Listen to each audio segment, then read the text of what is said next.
What's up, Tiny family? It's Alison King here from Tinyland. I thought I'd just do a quick video on colour mixing and how it's relevant to my products. So this might be quite a long video, so get a cup of tea and a biscuit, maybe something like that. Chill out, and I will just introduce you to my various different wood stains and explain how they can be colour mixed. Okay. So this is a very, very basic representation of something called subtractive colour mixing, which basically means adding colour upon colour until it gets darker. Okay. Now, I don't know how much you guys are aware, but red, we were always taught as kids that red is a primary colour. It's red, yellow, blue. Red is not primary colour at all. Although when we say primary, well, it gets a little bit tricky. It's a little bit trickier, but just for the purposes of this diagram, we've got pink or magenta being a primary colour. Now, in my wood stain, when I started them very early on in 2018, this is hot pink, this is sunshine yellow, and this was sky blue, and I mixed everything from that. Okay, so that was my dye-based stains, all made from those three colours, and then I went on to make more and more different colours, and they're all using those hot pink, sunshine yellow, and sky blue. Okay, so what I was mentioning earlier was, in terms of primary, means that it's just got one colour within it. So obviously this has got one, this has got one, and this has got one. This has got both yellow and pink magenta in it, and that makes red. Yellow and pink make red. And the light blue, cyan, and the hot pink magenta mixed in equal quantities at least make this darker or royal blue. Okay, and as obviously this makes the green. Because this blue is quite pale, it does make a reasonable pale. I would say that's almost like a leaf green in my range. Okay, now in some paints or colorants, you can get colours that are primary that are not pink. And one example is my Off Your Red. Okay, so this is a primary in the sense that it has one pigment in it. It's got a red pigment. Red is a natural pigment. It's an oxide. So, for example, it's like iron oxide, so rust, or the oranges and the reds that you see in nature are can be attributed to oxides, and therefore you can get naturally occurring reds. Okay, so in terms of colour mixing, this is a primary. I might get some comments on that, but I'm talking about in terms of mixing paints and stains, okay, to get your colours. And the reason why the number of pigments is really important is because of keeping colours vibrant. A lot of people have got issues with their colours, particularly browns, particularly making these kind of colours, these lovely skin tones. It can be really tricky to make. That's a bit of a fool because that's actually a real stone. Again, naturally occurring colours. These can be really tricky to make, and there's a reason for that, okay? And I'll go into that. So on this really, really basic diagram, you've got obviously two colours, and then two colours. This one here is the only area where there's three colours, and it gets really, really dark because you've obviously got them all in here. And what that does is it pushes it from this yellow or the blue or the pink towards black. So if you're adding all three colours, you're pushing the colour in a subtractive colour mixing towards black. Because I used to make a black which had all three of these, hot pink, sky blue, sunshine yellow, within it in varying different quantities, and it did work to some degree, but then it will always remain, as this one does, slightly purple. It was never a true black. Now I use a black natural mineral, which is an oxide, for my black paints.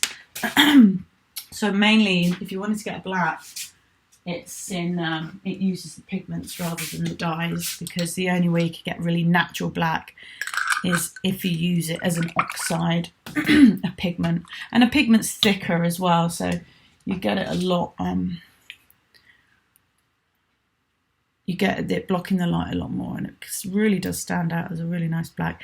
And you can write with this. This can be like used for calligraphy and stuff. It's really nice because it's fairly thin. Okay, that is black to school, I think. Okay, so why people are struggling is they look at this and they're thinking, say they've bought, I think this is all backwards because I'm using my front camera, so I'm really sorry about that. But they've bought, say they've bought golden yellow. They've bought golden yellow. And they wanted to mix that yellow with some blue. And they're expecting mixing golden yellow with the blue will get them a nice green. But it comes out a little bit muddy. And the reason for that is because my golden yellow is somewhere. Let's just pretend that this isn't like all or nothing. It's somewhere like here. It's yellow with a tiny dash of pink in it, just to warm it up a little bit. So it's mostly yellow with a tiniest bit of warmth put in there. The pure yellow in my wood stains is sunshine yellow. As I say, sunshine yellow, hot pink, sky blue, sorry. Seafoam, as an example, is here. It's blue, sky blue with a tiny bit of sunshine yellow in it. So seafoam, although it's a gorgeous colour, if you mixed seafoam, let's just say, where is seafoam? Where are you, seafoam? If you mix seafoam with a pink, because seafoam has got blue with a little bit of yellow in it to make it slightly green, if you mixed it with the pink, you'd be putting all those three colours together. Seafoam. I don't even know if I've got seafoam. Seafoam. I think this is it. I've got so many sitting around here waiting to be put into kits and stuff. Oh, that's sky blue. I can see seafoam. Okay, seafoam is sky blue with some yellow in it to make it a tiny bit greeny. Okay, because it's got two colours in it. 2 stays vibrant. So 1 is really vibrant, 2 stays vibrant, 3 becomes muted. Muted. Seafoam, blue with a little bit yellow in it. If you added hot pink to that, it would look brown. It would become muted. So it might be like an autumnal seafoam if you put the tiniest dash of pink or red in it. With my reds, with the dyes, most of them use pink, some of them do use red. It does get a little bit complicated, but I shall tell you now how many colorants they have in them, and that will tell you whether your colours are going to come out muddy or not, whether they're going to be pushed towards black or not. So vibrant, vibrant, vibrant, still vibrant, still vibrant, still vibrant, muddy. Okay, so if you wanted to do autumn colours, you can make a red using the yellow and the magenta, put the teeniest dash of blue in it, and then it becomes a muted rusty red.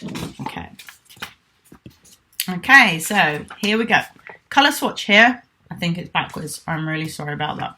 So we've got, I'll just read out to you the colours and how many colorants they have. Sunset Coral has got 3 colorants in it. So if you put it doesn't have any blue in it. So if you put blue in it, you'll make it muted. Sunset Coral is not muted at the moment. It's like obviously like a salmon corally colour, but it's quite deep. It is vibrant. It's used within the summer range, I think. Yeah, the summer range. So if you added a blue in it, it will get muted. Strawberry red has only got 1 colorant in it. It does just have a red dye in it. So you're okay adding yellow and you're okay adding blue. You could add both, but obviously then it will push it towards black and then make it muted. Tomato red has got 2 in it. So yellow and red. And then obviously if you mix it with blue, it becomes more muted tone. So I can put on my chart on here the number of colorants in there in each color, so you know whether if you mix it with another color, it's going to get muted or not. Now, just to make things a little bit more complicated, if you have sunshine yellow, looking back at this, if you have sunshine yellow, okay, and you have, let me see now, you have sky blue, and you mix it with a lime green.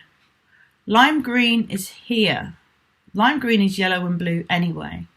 So if you mix lime green with a bit of yellow, you're just going to get two colorants still in it. Yeah, so you're going to get a really yellowy, slightly limey yellow. Yeah. If you took sea foam, which again is blue and yellow in various quantities, and you added yellow to it, it would look like a greenier sea foam. It would be more like slightly bluish green rather than a greenish blue. So that was fine. But if you took lime green or sea foam and you added pink to it, then it becomes muted because it completes this colour spectrum. Okay, I hope that makes sense. But yeah, I couldn't update this to say how many colorants it's got in it. The only exception to this rule is we do have two more colorants which are not part of this. Can you guess what they are? Sure you know. So they are white and black. Both are pigments, okay? Both are pigments, which means that they're suspended. You can mix them with dyes, but it's not great because what happens with the dye, it's so thin. I have to make the solution thick for the pigments to sort of sit up and be suspended in the solution. So if you add them to the jar, if you add some pigment paint in to a jar of dye, it'll just swish about and look gross. It won't mix very well. So on a palette, you're better off doing it, and you squish it all together, and then it'll be fine. Just mix up the quantity you want. Make a note of how much ratio. Like if you've done part 1 to part 1, then you know exactly what to do next time. So it's consistent for your products. Okay, so if you're mixing white with any of the colours, you just need to be aware that if you wanted to, say this is the white, if you wanted to make a skin tone, I would make a brown, add it to the white to make like a lot of white. If you wanted it a really pale skin tone, I'd make a brown. This is kind of like a bit more peachy, it's a bit warmer. So this has a little bit more red or pink in it, okay? So I would start with red. Say, I'm just doing this off the bat, I don't really know, but let's just say 4 parts red to, it depends what you've got as well, if it's a pigment or a stain, because they're all in various intensities, which complicates things even more. But maybe do 4 parts red. No, I'll take that back. I would do 1 part red to 3 or 4 parts yellow, and then like a half a part blue or something like that, like the tiniest bit of blue, and then just adjust the quantities. If it's too cold and looking too green or too bluish, then you need to be adding more red, basically. Get to a nice warm brown, really warm brown. Like this is a nice warm brown, okay? The greyer ones are the cooler ones. Get to a warm brown and add tons and tons of white to it. And then that's how you come out with creams, basically. This really nice, nutty, walnutty brown is made with quite a lot of red. A lot of red. The tiniest bit of blue. It's basically, I sometimes just make a green using 3 parts yellow, 1 part blue. And then I add that green to a junk load of red to make this kind of brown. But do experiment and let me know how you get on with your colour mixing. I hope that's been really helpful. If you've got any questions, please put them in the comments and then I'll answer as much as I can. And yeah, let me know if this was helpful to you, if it helps explain how to use my products and why they're going muddy. And let me know if there's anything else that you want me to explain, and I'll be more than happy to do another video for you all. Thanks very much. Bye.